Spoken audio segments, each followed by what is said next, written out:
Hey guys, my name is Gary, grateful recovering drug addict and alcoholic. I'm going to try to make this like a 10-minute video. Okay, so my last video, I said, it was step 8. It was really, I did a video on step 8 and 9, so, I laid it all out. So I'm going to mark that one, step 8 and 9, which I have not posted yet. So I'm like behind on videos. So this video is going to be my personal experience with step 10. Step 10, continue to take personal inventory, and when we were wrong, promptly admitted it. Continued to take personal inventory, and when we were wrong, promptly admitted it. So this is something I do frequently, this is I'm becoming self-aware of my defects, of my selfishness, my self-centeredness, my dishonesty, and how frightened I am, right? Those are them. Those are my defects, guys. There's not any other extra ones in there. Those are them. Okay? Selfishness, self-centeredness, dishonesty, and frightened. So, becoming self-aware, and it was so hard before, I don't know if it's age or just doing this, or,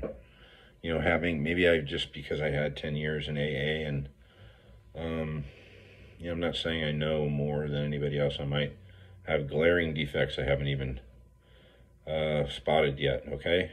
And I'm sure I do. I am far from perfect, and I'm far from having a perfect program, but I work a program, and I have one. So, my experience with this thing is, when I get afraid, right, or I share about it in meetings, and usually people laugh at that shit, man. They laugh at, and the reason people laugh is because they have it too. They recognize it. And not only does that help me, right, when I could tell somebody how frightened I was, and or jealous, or,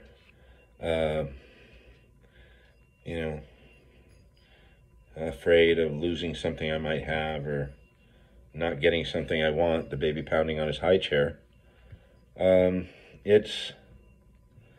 It's a cool thing. I mean, it's a lot easier way to live life than trying to hide your defects of character, or just pretend they don't exist. I'm not a jealous person, right? Bullshit, I'm not a jealous person. That's how I was raised. I was raised to be a jealous person, So, do I act jealous? I try not to.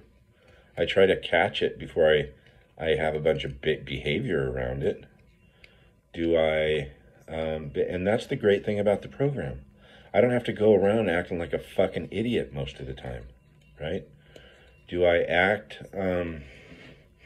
afraid?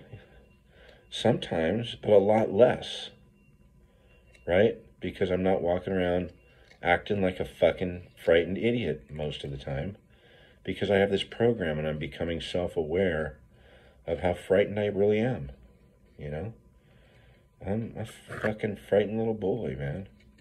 But the more I talk about it, the more I laugh about it.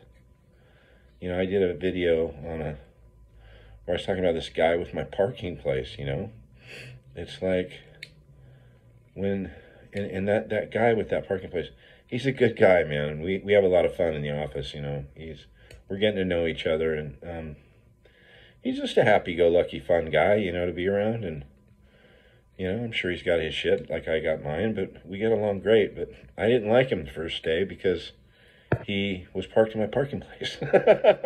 Now, this is a guy who worked at the company for like 7 years before I got there, and then he took off for a couple months. He was gone for 6 months, and in that 6 months, I was hired on right after he left. And I'm not doing his job. I'm actually a project manager, and he's an estimator, right? But I come rolling up one day, and this motherfucker's in my parking place, right? And I'm like, fuck this guy, right? This is bullshit, man. This is where fucking I park, right? He left. He left. He blew it, man. This is my spot now. That's the shit that rolled around in my head, man. Like a fucking, like I'm in first grade, right? He took my toy. So, and you got to laugh at it, man, because when we get frightened, we act like idiots, like kids. So I thought I was going to lose my parking place and, my prestige with the company, right? It's fucking insanity, right? So the guy takes my, so I go to, he's like, hey, my name's such and such. And I'm like, hey, good morning, fucking asshole, right?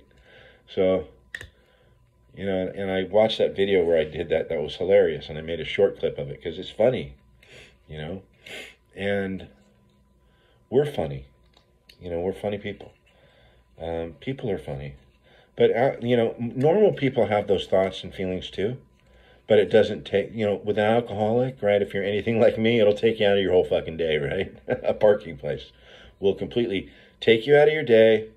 And, if I was not aware and working steps, and if I was just a dry drunk not going to AA and working steps, I'd be like, fuck this motherfucker, Fuck him. I'm confronting this guy. And so he'd come in and get a cup of coffee one day, and I'd go, hey, motherfucker, you're in my parking place. Move your fucking truck, right? And then, who knows where that would go? Somewhere really bad, right? Somewhere really bad. I'd be rolling around on the ground with him, or, I doubt that because he's a fucking solid dude, right? But he'd be like, what the fuck are you doing, right? Like, are you kidding me? Oh, fine, I'll move my truck, right? But that's where we take it. So that's where I take it, okay? If you're anything like me, and there's a lot of us out there, that's where we like to take it, right? And over stupid shit, man. And believe me, I got it all in me. I'm not cured. It will crop up again somewhere. And thank God, I'm self-aware. I'll catch it. And all I did with that whole, what I did with that whole situation was the next day, right? So I'm thinking, he's not parking there anymore. I get in at 6 a.m. and it's hard enough because, when I'm on my game, I get up at 3:50. I'm in the gym. I'm in the truck by like 5:30, and I'm at the office by 6. Okay, and I have to get up at 3:50. And if anything behind, if I get up after that, it gets, 5 minutes. It gets, to be after 6 o'clock when I get in the office. And a lot of times I'm there at 6:10 or whatever. But if I hit snooze, right? But so what happened was the next day I was in the gym at 3 a.m. I'm at I forget what the fucking gym's called. It doesn't matter what it's called, but it's one of those 24-hour gyms. So I'm in the gym at 3 a.m. Fucking working out, going, there's no one here. I'm the only fucking idiot in the gym. I'm in the gym in the middle of the night, right? Everybody's asleep. And I'm in the gym because I don't want, doesn't matter. I could park 10 feet away, right? Literally 10 feet away, right? But I'm up in the middle of the night in the gym, pumping iron, going, that motherfucker better not get there. I'm going to get there before him, and I fucking get to work. It's 5:28, right? Nobody's there, right? Nobody starts till 6:30, right? So I'm there an hour early so he doesn't get my spot. And I pull into the spot. And I'm like, this doesn't feel good, right? This is still, I win, right? I'm here. But it didn't feel good. And what felt good was I backed my truck out and I parked in a different spot and allowed him to come in and my boss to come in. Not only that, but the guy's got really bad back problems, right? And like he, you know, you could tell he's suffering. He's had some surgeries and stuff, and I'm trying to beat him so he doesn't have that spot right next to the front door. And you gotta laugh. I mean, now if I could take if I take that too if I take life too seriously, I'll end up drunk. You know, over a parking place. You know, fucking idiot, man. So I backed my truck out. I parked somewhere else, and it went away. And I don't know if you guys have ever had that experience. I dropped the rock. There was no more weight. It wasn't heavy anymore. I just let it go. You know, I've been picking battles my whole life, every battle. And I'm tired. I just lost my son. You know, and that's been a big impact to me. I see life a little differently. I realize life is precious. You know, I've always known it's precious. I've lost somebody real close to me, and, you know, that's why I was still tolerated a lot of stuff with my son, because I wanted to stay close to him, because I knew he was in trouble. And I tried to stay close. But drop the rock. It's a lot easier. And I do that all the time now.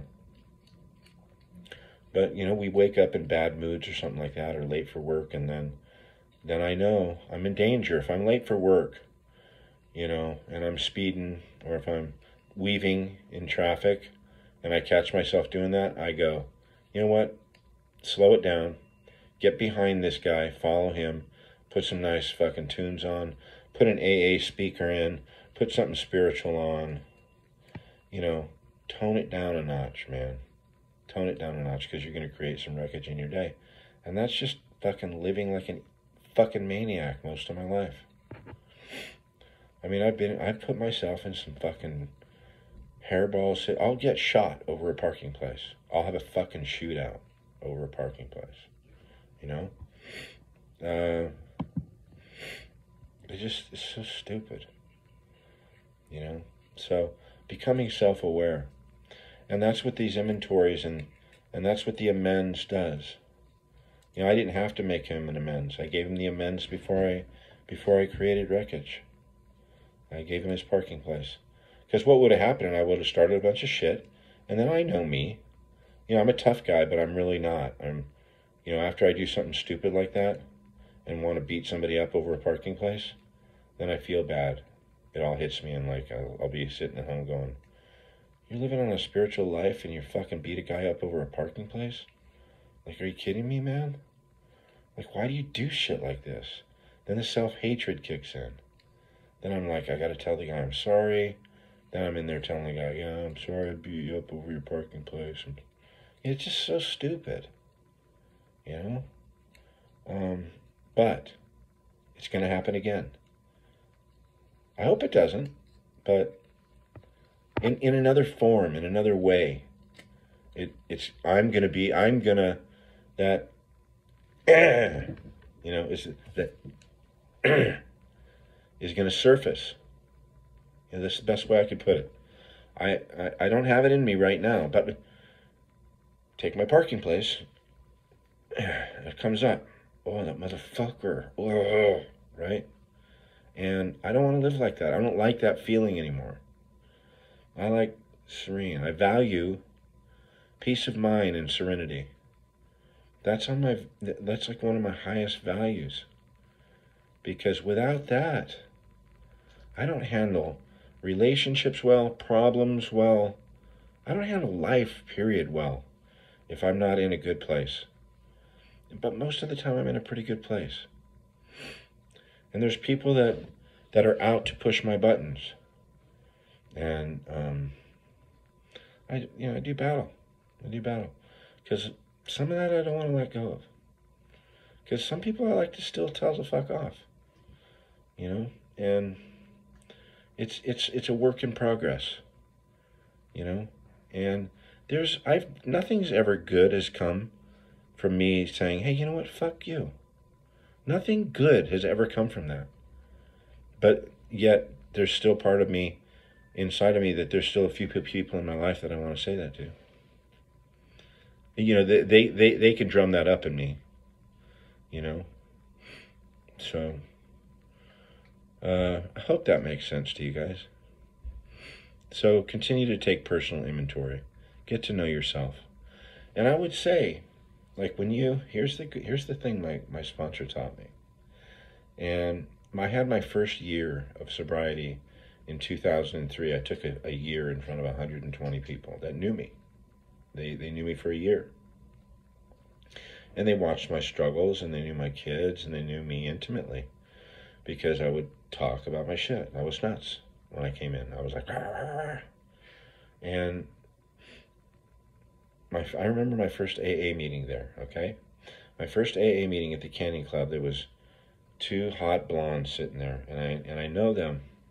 One of them I know really well still. You know, I haven't talked to her for a while. I just talked to her, you know, when my son passed, but it was like we didn't miss any time. We know each other very well. We know each other like a book, right? I know her like a book. She knows me like a book. We know we're both nuts. And we have fun with it. We've done sobriety, many years of sobriety together. So I walk in the room, I see her, and I'm like, oh, hot blonde, right? And she's sitting with another one. And I'm with my 4-year-old son, Tori, at the time. And I'm like, hey, where do you want to sit, buddy? And he's like, yeah, right there, right? So we go sit down. And they welcome us, you know, because he's cute. And, you know, I think I had orange hair at the time. I thought I was fucking God's gift, right? Coming in off a run with fucking orange hair. Like the chick didn't know how to bleach hair or something. I was like a surf cat or whatever. I wanted to look like a fucking cool dude.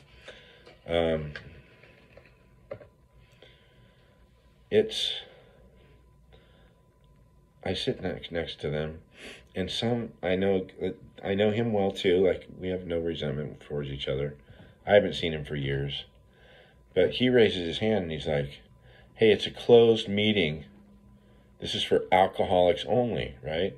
And you shouldn't have your fucking 4-year-old in here." And I'm like, you know what? Fuck you, right? And I go, "Tori, are you alcoholic?" He goes, "Yep, I'm an alcoholic," right? So that's, you know, that's me coming in new, right? Just toxic as fuck, right?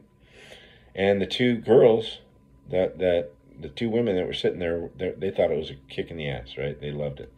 And I became friends with them.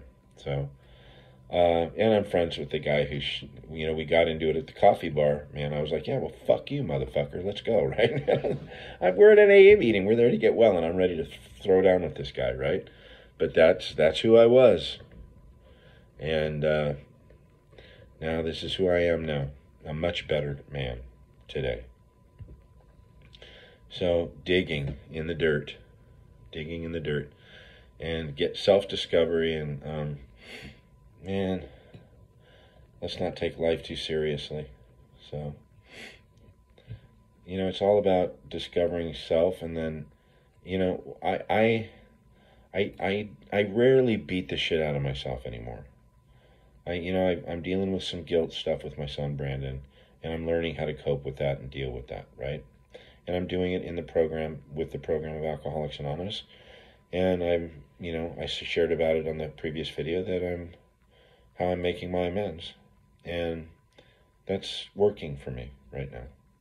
And it may come time where it doesn't work or something. I may have to do something differently. But for right now, it's a good start for me. Okay? But we take this program with us everywhere we go. You know, if we're doing it right. So there's no wrong way to do AA. But if you take it with you everywhere you go, when you're mindful of your behavior and your fear, you know, I'm gonna have behavior. I'm human. But with the alcoholic, resentment, that's the number one offender. When that shit crops up, that anger, man, I know I'm in trouble. So I get busy. I'm sorry, but you know what? I don't do this thing perfectly, but when resentment crops up with me, I'm busy. I'm writing, or I'm on the phone with another drunk going, I'm pissed right now, and I'm afraid. And what are you afraid of? You know, what are you afraid of? And who knows what it is at that time. Sometimes it's hard to get to. Sometimes it's justified anger. You know, there's this thing at work, you know, that likes to mix it up. I mean, lives and breathes to mix it up with people. And it's justified. But I can't afford to have justified resentments, it says in the book. So I do business. If that shit crops up, if I get too pissed off, I haven't written about it yet, but I'm not afraid to. But I'm on the phone with another alcoholic talking about my part, what I'm afraid of.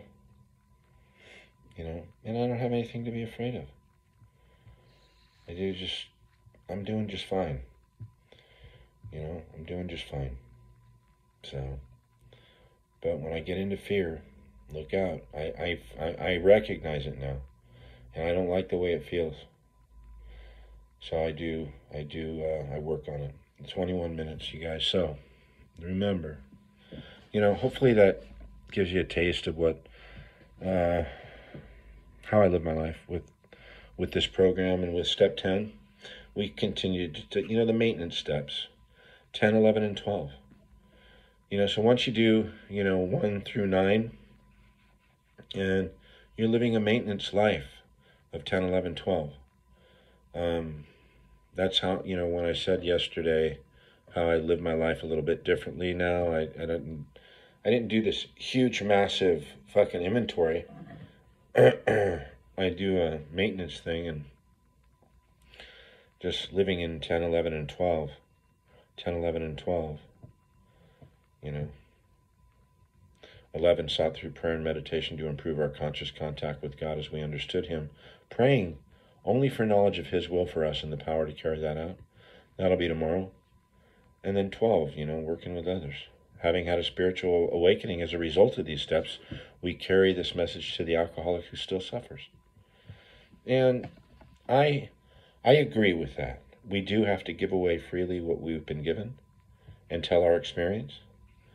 But I can go a week if I'm not helping other alcoholics, but I'm in service, helping the community, or how, you know, that counts. Okay? And it, you know, we need to work with other alcoholics. We really do. But just helping others. Just help someone. And it's the same thing. It's doing the same thing to us on the inside.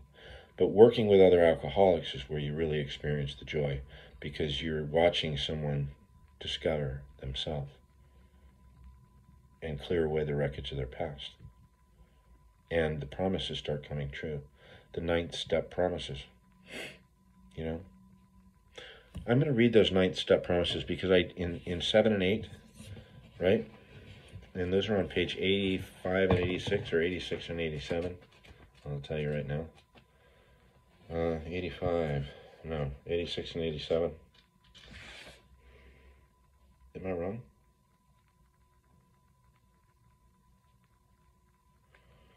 I don't know. Maybe I'm fucked up. Oh yeah, because we're in a different... Anyways, I'll read those two. What did I do? 83 and 84? There may be something wrong and fully right. Maybe I'm fucking up, you guys. 84, 85, 84, 85. Step 10.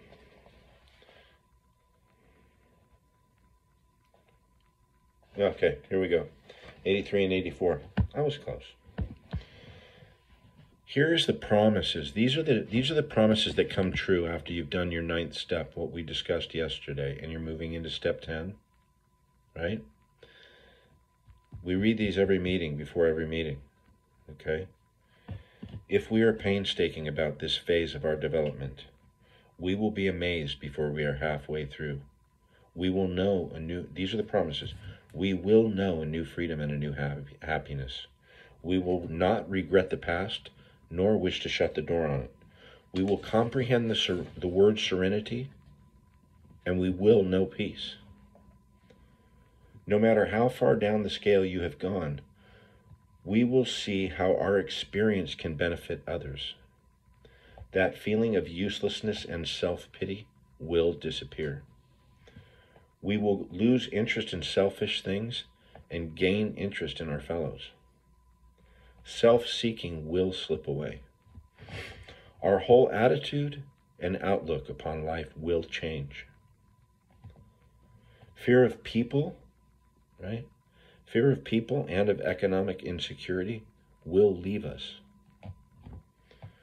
We will intuitively know how to handle situations which used to baffle us. We will suddenly realize that God is doing for us what we could never do for ourselves. Are these extravagant promises? We think not. They are being fulfilled among us, sometimes quickly, sometimes slowly. They will always materialize if we work for them. Work, work, work, if we work for them. And we work for them, right, we did the first 9 steps. Those are the promises that will happen in your life. And now we continue to take personal inventory. When we were wrong, we promptly admit it. We sought through prayer and meditation to improve our conscious contact with God as we understood Him, and we pray only for knowledge of His will for us and the power to carry that out. We don't pray for the fucking Ferrari. And we pray to be useful and helpful to others. And then, having had a spiritual awakening as a result of these steps, we try to carry this message to the alcoholic who still suffers. So those are the 3 maintenance steps. So 10, 11, and 12. It's basically living a spiritual life. That's as good as we can get. And every religion will says this book's the shit, man. Anybody who's living their life like this, they're on the right path. It's got the nod from every religion. So, yeah. So, I'm happy I'm doing it. I'm on a spiritual base. I'm living on a spiritual basis, and I have a newfound freedom.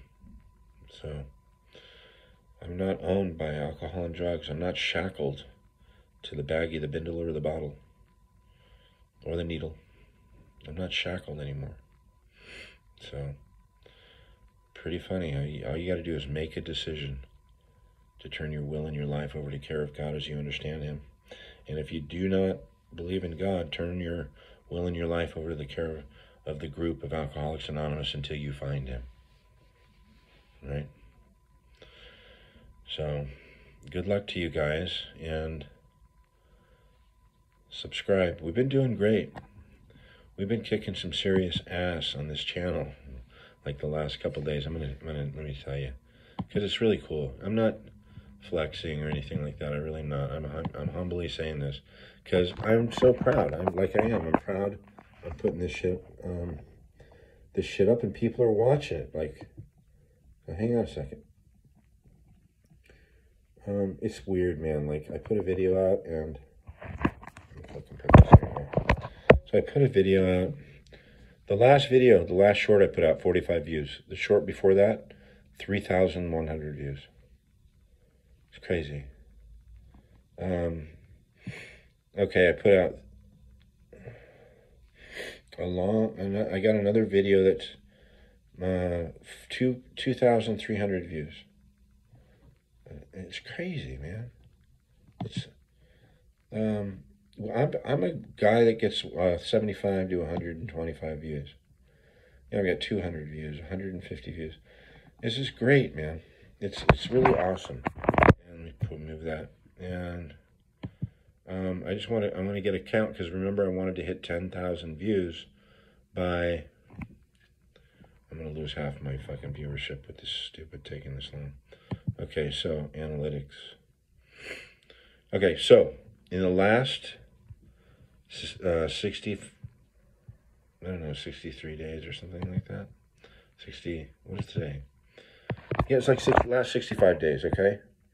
15,924 views. In the last 48 hours, I've had 6,988 views. I don't know what they're viewing. It's crazy. I mean, they're probably viewing videos that were, made before. But this is cool, man.